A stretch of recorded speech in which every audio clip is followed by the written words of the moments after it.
El Evangelio según San Marcos capítulo 2, versículos del 13 al 17. En aquel tiempo Jesús salió de nuevo a caminar por la orilla del lago. Toda la muchedumbre lo seguía y él les hablaba. Al pasar vio a Leví, Mateo, el hijo de Alfeo, sentado en el banco de los impuestos y le dijo: sígueme. Él se levantó y lo siguió.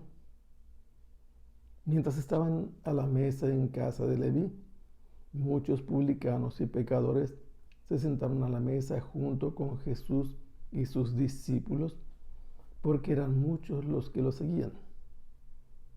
Entonces unos escribas de la secta de los fariseos, viéndolo comer con los pecadores y publicanos, preguntaron a sus discípulos: ¿por qué su maestro come y bebe en compañía de publicanos y pecadores? Habiendo oído esto, Jesús les dijo: no son los sanos los que tienen necesidad del médico, sino los enfermos. Yo no he venido a llamar a los justos, sino a los pecadores. Nos encontramos en este pasaje que Jesús se localiza geográficamente en el norte de Israel, en la región de Galilea, más exactamente en Cafarnaúm, donde pasa la Vía Maris, la más importante vía que pasa de norte a sur. Los principales lugares que recorre en esa zona son Damasco con todos sus tesoros, que son llevados al sur, a Egipto. Y al revés, lo que producen los egipcios pasa también por esa zona y va a llegar a Damasco y a otros lugares. En ese sitio, Jesús está caminando por la orilla del lago, como antes había hecho cuando llamó a Simón y Andrés, a Santiago y a Juan. Y mucha gente está siguiéndolo, viene detrás de él y él les habla, les anuncia el Evangelio, pero continúa su caminata y su mirada se topa con un personaje que está sentado en un sitio que no es muy querido ni por los hebreos ni por los extranjeros, porque se trata de un personaje que se dedica a cobrar impuestos de todo lo que sale de Israel y todo lo que entra a Israel. Normalmente, quienes cobraban impuestos, los funcionarios encargados de esto, pagaban una tarifa muy alta, una franquicia al emperador, y los autorizaban para que ellos cobraran durante el año los impuestos y directamente estaban al servicio del emperador. Pero al hacer este servicio al emperador, cobraban impuestos a sus propios paisanos, y no solo eran traidores para su pueblo, sino también para el único Dios que era su rey, el Dios de Israel. Y entre las cosas que hacían, ellos tenían las medidas oficiales de longitud, de volumen, de peso, y tenían las tarifas y aprovechaban su poder, su posición de ventaja, porque sus miradas tenían trampa. Y de esa manera no solamente alteraban los costos, defraudaban, hacían fraudes con esa manera de medir oficialmente. Este personaje que aquí es mencionado se llama Leví, significa el que está apegado a alguien, y es mencionado entre paréntesis como Mateo, que es el hijo de Alfeo. No tiene directamente un apellido, pero este patronímico identifica quién es su padre. Mientras cumplía con este oficio detestable por parte de los judíos, Jesús lo llama a seguirlo, a ser su discípulo. Le dice: sígueme, en un imperativo, y aquel inmediatamente se levantó y fue detrás de Jesús. Esta es una llamada muy parecida a la de Santiago y Juan o a la de Simón y Andrés. Resulta que van a la casa de Leví, como habían ido a la casa de Simón Pedro. En la casa de Leví se hizo un banquete Y es normal que cada uno invita a sus amigos, a sus colaboradores, y están con él.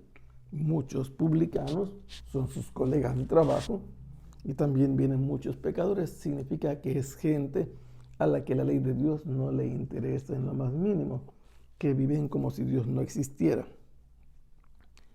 Y junto con Jesús y sus discípulos se ponen a la mesa.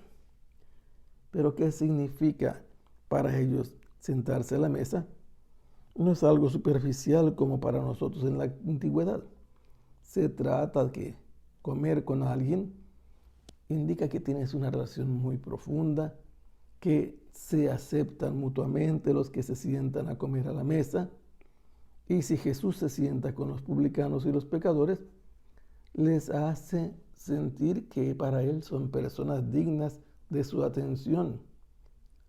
Pero para otros no debe ser así.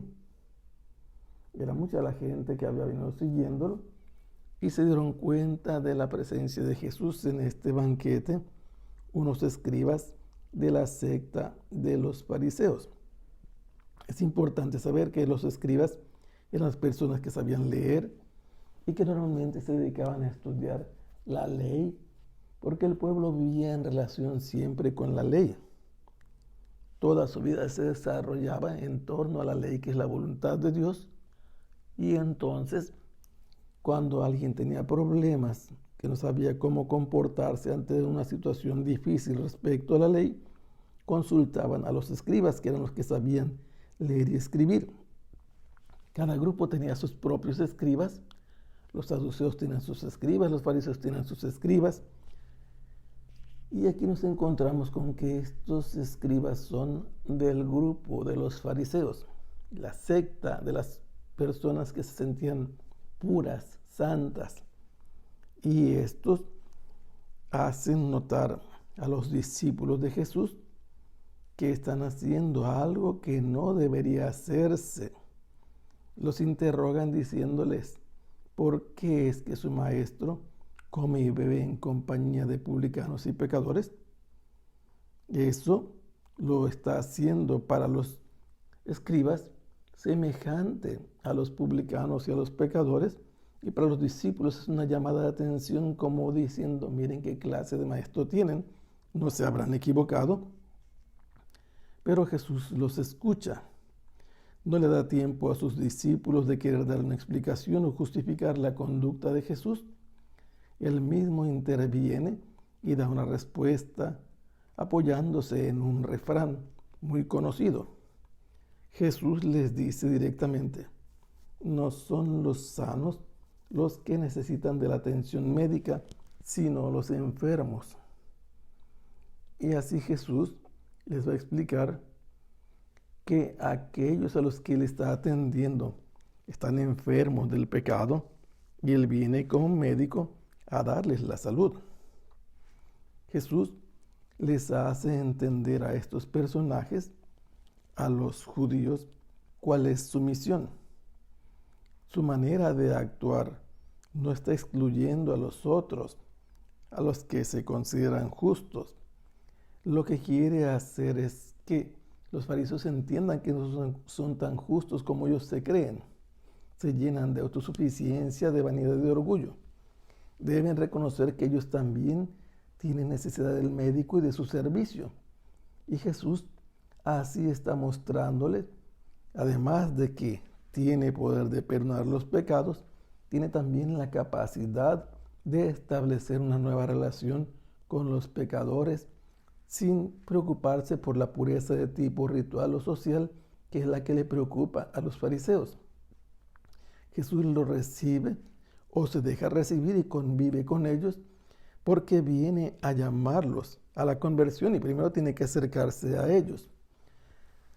Algunos ven en este pasaje un anuncio del banquete mesiánico, pero más allá de todo esto, esta es la segunda controversia de Galilea. La primera es sobre el poder de perdonar los pecados, y así Jesús les interpreta cuál es su identidad y su misión.